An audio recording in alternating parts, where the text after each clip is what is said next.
No franchise has ever jumped from promising to polarizing faster than the Houston Rockets just did. 1 minute, they're a plucky 2-seed built on youthful swagger. The next, they're overnight title hunters after prying Kevin Durant away from Phoenix for Jalen Green, Dillon Brooks, the number 10 pick, and 5 second-rounders. National reaction is a civil war.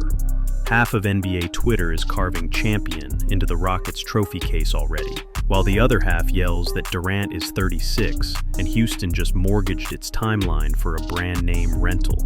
But to see whether this is genius or folly, we have to rewind 6 frantic weeks of secret Zoom calls, luxury tax panic, and one head coach who simply refused to take no for an answer. Transition. Because every blockbuster has a hidden origin story, and this one starts in the film room. Ime Udoka spent May stalking the Toyota Center hallways with a tablet in hand, stopping anyone who'd listened to replay the same clip. Houston blowing a late fourth-quarter lead, while Alperen Şengün, yes, the center, was the only reliable playmaker on the floor. The numbers backed him. The Rockets finished 21st in clutch time offense, despite their shiny 52-30 record. Udoka's message to GM Rafael Stone was blunt. We don't need a closer. We need the closer. From that moment, Houston weaponized a trump card no other bidder possessed. Control of Phoenix's 2027 and 2029 first-round picks, thanks to the 2023 Chris Paul deal. Stone's offer sheet arrived on Matt Ishbia's desk like a ransom note. Durant for Green, Brooks, number 10, 5 seconds, and nothing else. The threat between the lines was obvious. If the Suns said no, Houston could tank Phoenix's future anyway by rolling those owed picks into the lottery. Transition. So why did the Suns flinch when they still had a former MVP under contract? Phoenix's payroll was already drowning at $191 million, third highest in the league, with Bradley Beal's no-trade clause acting like cement shoes. Durant could walk in free agency after 2026 unless the Suns tacked on a 2-year, $122 million extension. Easy math that would shove them deeper into the dreaded second apron repeater tax. The front office ran the spreadsheet 10 different ways, and every scenario ended in the same place. A $500 million outlay for a roster that had just missed the playoffs at 36-46. Worse, internal medical reports flagged the risk that KD's cumulative minutes could spike soft tissue relapse. He'd logged 137 of a possible 164 regular season games the past 2 years, the healthiest stretch since his Achilles tear, but also the heaviest workload since 2018. In boardroom language, Phoenix didn't trade Kevin Durant. They traded a ticking luxury tax grenade. Transition. Houston pulled the pin. Now let's see what they actually got for the explosion. Green, Brooks, pick 10, and those 5-seconders. Incoming. A 2-time Finals MVP who has averaged 26.6 points on 40-88 splits and just played 75 healthy games. More important is what Houston kept. Şengün's post-hub wizardry, Amen Thompson's 0-60 rim pressure, Jabari Smith Jr.'s stretch length, Tari Eason's chaos, and the untested upside of rookie Reed Shepherd. That collection plus Phoenix's future picks leaves Stone a second swing at a star if the market shakes loose. Think Brandon Ingram or even a distressed Devin Booker if Phoenix detonates. Cap math isn't painless. Durant's $54.7 million balloon plus a looming extension pushes Houston toward the tax line. Fred VanVleet's player option will test Tillman Fertitta's wallet. But the on-court fit crackles.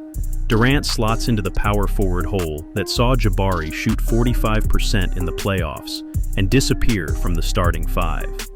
KD's gravity drags help defenders off Amen dives and Şengün elbows, unclogging the half-court like a plunger in a kitchen sink. Transition sounds perfect until you remember Father Time has veto power. Skeptics queue up the injury receipts. A sprained MCL in 23, ankle tweaks in 24, calf tightness last Christmas. They toss in the old critique that Durant's a passenger, not a bus driver, a narrative born when he rode shotgun on Steph Curry's Warriors. Yet his near-solo demolition of Milwaukee in 2021 averaging 35, 10, 5 with a toenail on the three-point line, remains the most efficient high-volume series in modern playoff data. What matters now is whether that gear still exists. Privately, Rockets performance staff believe Durant's age 36 body can sustain 60 regular season games on a minutes cap that spikes to 42 only in playoff elimination scenarios. The sports science term they use is reversibility buffer. Durant's biomechanics are so clean he loses conditioning slower than most stars. A 2-year horizon is realistic. Beyond that, only hyperbaric chambers and luck can help. While Houston gambles on vintage KD, Phoenix wakes up to an even messier reality. Book's camp has been monitoring the situation.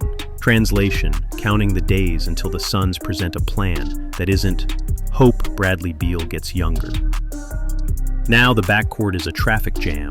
Beal and Jalen Green operate like two lanes merging into the same exit, each allergic to spot-up purgatory. Green's 3.4 assists per game scream combo guard, not table setter. Phoenix could shove Devin to full-time point guard, a role he can play but not love, or detonate the roster entirely for a pick war that doesn't even benefit them until 2032, because Houston holds the Suns' near-future draft rights hostage. No wonder insiders say a soft explorer on Booker packages is inevitable by February. In other words, Durant's departure may have started a desert exodus. Transition. Meanwhile, the rest of the West is licking its chops, or grinding its teeth. The Thunder just won 68 games and reached the finals, only to cough up 21 turnovers in a Game 7 loss to Indiana, reminding everyone that youth is volatile. Golden State is aging, Denver's cap table is squeezed, and the Lakers are still auditioning role players in LeBron's 23rd season. Houston's front office sees an opening roughly the width of a Durant wingspan. If Şengün makes a Euro step leap on defense and a Maine's post-All-Star assist surge carries over, the Rockets project as a top-5 offense overnight, with a switch-everything scheme that hides KD's declining burst by funneling drivers into Tari Eason's chaos strips. Stone is still browsing. Those spare Suns picks plus matching salary in Steven Adams and Kevin Porter Jr. could chase a distressed star.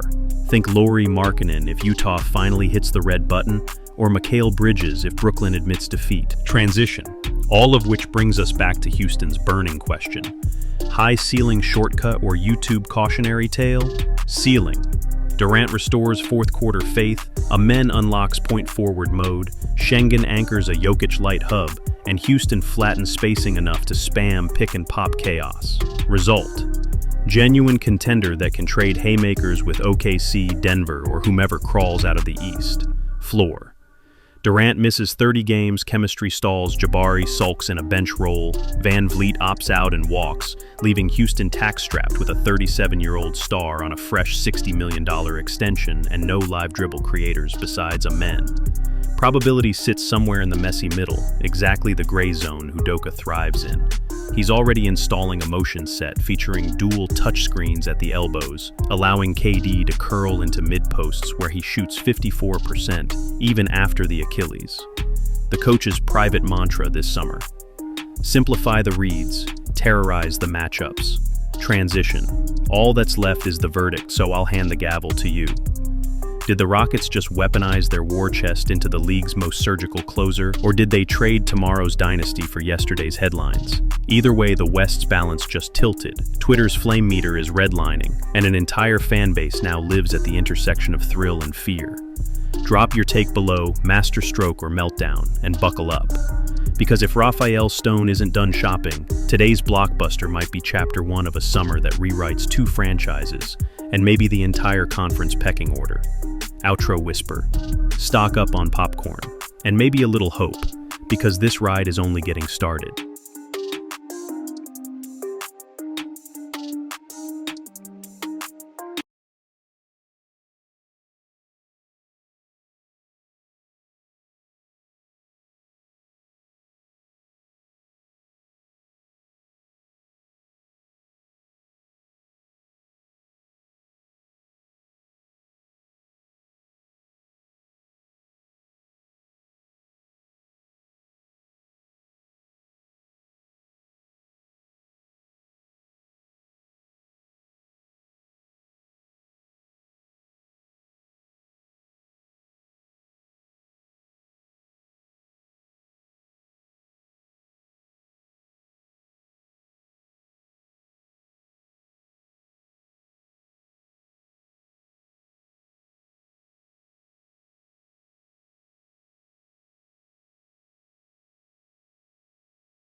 but you do hope that he could be a little bit more consistent going forward. Maybe a team wants to take a chance on Jalen Green. And there were so many fun options with the 10th overall pick for Phoenix on the night of the NBA draft as well. They could maybe go high upside if maybe a Kamon Watch or Derek Queen is there at number 10 and they wanted to go a big man. Maybe they want an NBA ready defender like a Colin Murray Boyles or a Cedric Howard, or maybe they want a high upside winger guard as well and they can go after Carter Bryant, Noah Essengay, or maybe they could take a chance on Yegor Demon. Who knows? Maybe there's somebody that slides on the night of the draft, or maybe they make a trade on the night of the draft as well. What if they could trade up in this class? What if New Orleans wants to take a flyer on Jalen Green? You never know what can happen. And now Phoenix is in a little bit better position to successfully reshuffle this roster around Devin Booker going forward. I'm just glad that we got to this point and they didn't hold on to Kevin Durant and then maybe have to trade him next year at the deadline for pennies on the dollar. I know you didn't really accomplish much with KD. You lost in round number 2.